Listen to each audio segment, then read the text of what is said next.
Welcome to Chris Parkin Shooting Sports. I've been playing around a little bit with red dot sights recently, and you get a lot of tube red dot sights, and you get the more reflex red dot sights, which effectively involve a screen with an LED dot reflected from that toward your eyeball. Now the great thing about red dot sights is you get massive field of view, you've got zero magnification, you can shoot with both eyes open, which gives you very fast target acquisition and retention. This Crimson Trace optic here is the CTS 1400, so I'm going to give this a go. Sportsman Gun Centre have sent me this, and I'm going to be putting it on a CZ rifle, which is actually a 2-2 rimfire, but I want to put it on in the more modern sort of 45-degree mounting solution on a rifle scope itself to give me that sort of dual purpose capability from the rifle.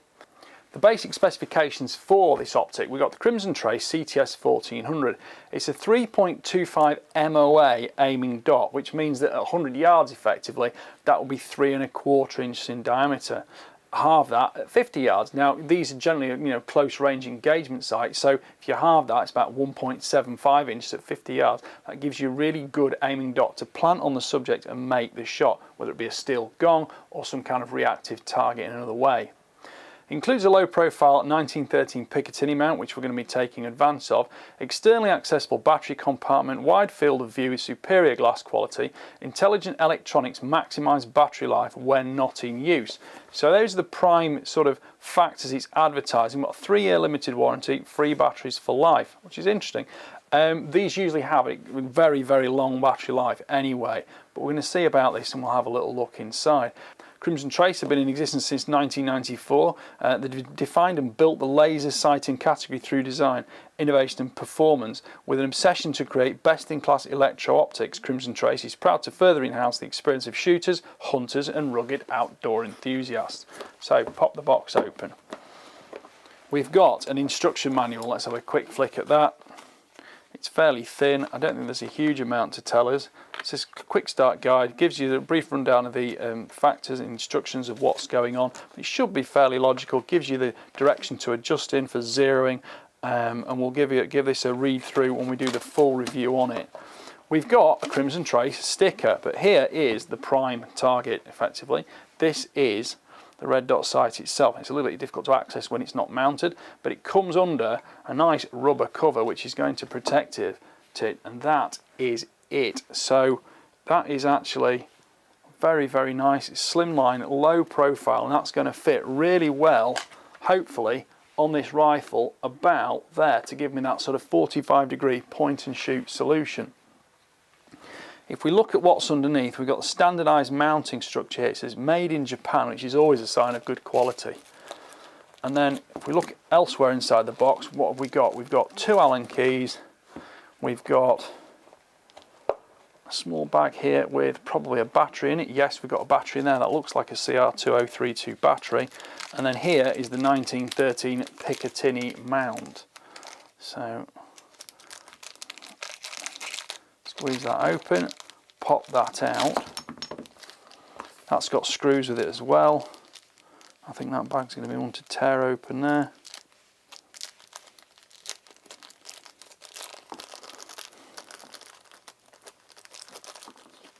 So all the tools you need to supply. So that is the Picatinny mount. That's going to go onto the rifle or the base we're using. And then these screw in through the top here. So we've got mounting holes that fit, and there's a recess there and an elevation here to make sure it locks properly in position. That's going to be good because there's not going to be any issues of recoil going in there. And then that clips into place there. So if I just pop these 2 screws through the top, that might even be a good fit for this. Because it's got the Allen keys included, so you can use those, but I'm just going to use that for speed on camera. Just nip those down, and there we go. That is it in position. So we've got up, down buttons there for illumination control. We've got left and right adjustment for windage, and then we've got vertical adjustment here for elevation.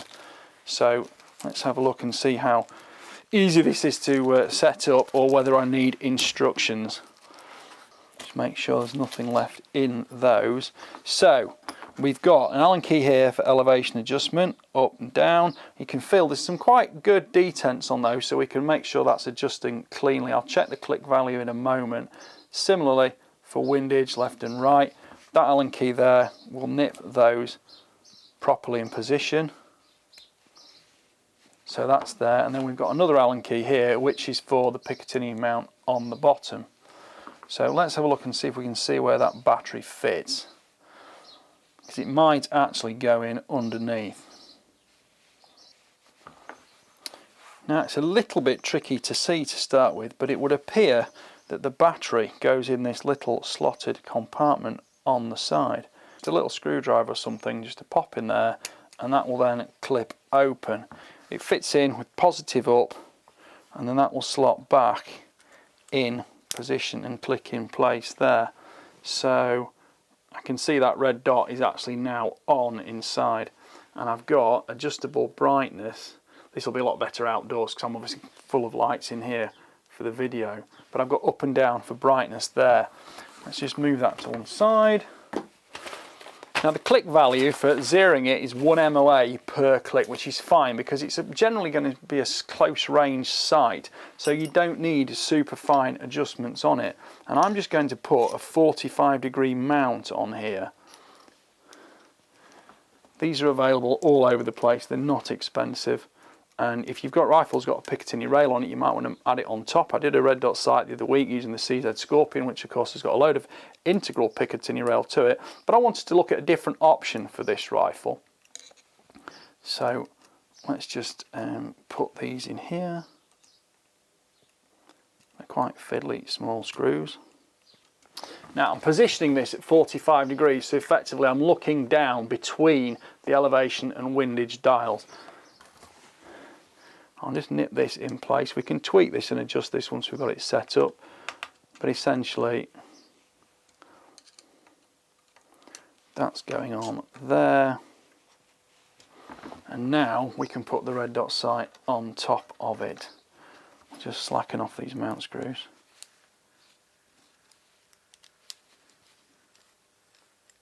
This of course is on a 2.2 rimfire, but you could put it on any centre fire, because a lot of scopes, especially when you've got higher magnification optics, they're harder to use in terms of close range engagement. So sometimes it's really handy to be able to put a red dot on, because you can see things quickly and easily, and especially if you're in a situation where you might, spook a deer or something like that going through the woods and it could be very close range. Well, you want that extremely fast target engagement, and of course I have now got that there. It's not the most super consistent aiming solution, but it's certainly a very fast aiming solution, and I can aim directly at the camera lens there, and where I'm in a position to be with a deer or something, and my scope might be on 4 times or 6 times, I can go straight in and click. But on the other regards, if you're using a red dot sight like this for a target discipline, using it on a semi-automatic rifle, you've got immediate fast engagement, or you can dial up to longer ranges. And I know a lot of competitors using long range precision rifles do still like a red dot sight on the side, because it gives you that faster target alignment if you are moving into position quickly, or if you want to be using it off eye to set the gun up maybe the other way around. It of course allows you to position the gun immediately on your rest bags or something like that, and you've got immediate point on target which you might be looking at with your eyes, and it's straight down there, and then of course you move your rifle in and look through the scope. It suits different people in different ways, but essentially that's how I'm going to be using the red dot sight. I've got the windage and elevation adjustment on it, so I can set it up, zero it, and of course with it being at 45 degrees we've just got to tweak that a little bit, because we're generally going to be shooting the rifle in that position rather than that position. So of course once I'm zeroing it, I've got it in position there, and I've got up, down, I've got left and right, and I've got nice clicks with 1 MOA subtension difference between them. So hopefully I can get this set up, and I'm going to leave it on this rifle because I've got quite a few plans to use this rifle in some review projects for some long range shooting and some short range shooting. But the great thing with 2.2 rimfire is it's just such an engaging rifle to shoot, not expensive to shoot, and you can really enjoy your sport. Right, now we've got it in the rifle, let's have a quick look at the instructions and see some of the specifications. Brightness is user adjustable for 10 levels, plus and minus, and there's an auto off. CTS 1400 is equipped with an intelligent power management to prolong battery life when not in use. When no motion is detected for a period greater than 3 minutes, the sight will enter sleep mode. After a period of 4 hours, the sight will turn off for storage. Pressing either the up or down buttons will reactivate the sight to previously used brightness level. That seems like quite a good idea, because of course if you want to put it away and it's going completely stationary, then it's going to turn off and save your battery life. But if you are using it and you're carrying the rifle around, it's going to stay sort of semi-ready for use and back on at your preferred brightness. 10 brightness levels is good because it means you're going to be able to tune it to exactly the light conditions you want and how your eyes perceive it. The aiming dot is 3.25 minutes of angle, which we've seen before. Precise aiming reticle is approximately 1.7 inches in diameter at 50 yards, which is pretty much what I said earlier. Battery is powered. It's a CR2032 battery. This will provide most users with years of maintenance-free service depending on reticle intensity, ambient conditions and use. Battery life may vary. The 1913 Picatinny mount, well, you've seen that put on, that's gone on there. Just tells you how to do that, which isn't, you know, it's fairly obvious if you know how to turn clockwise to tighten something up and anti-clockwise. There's no torque values, but you'll have to work that one out. I would probably on a screw like that go 2 to 3 Newton meters. That's both on the top mounting screws and the side ones. That is my personal suggestion, and definitely not defined by Crimson Trace and instructions.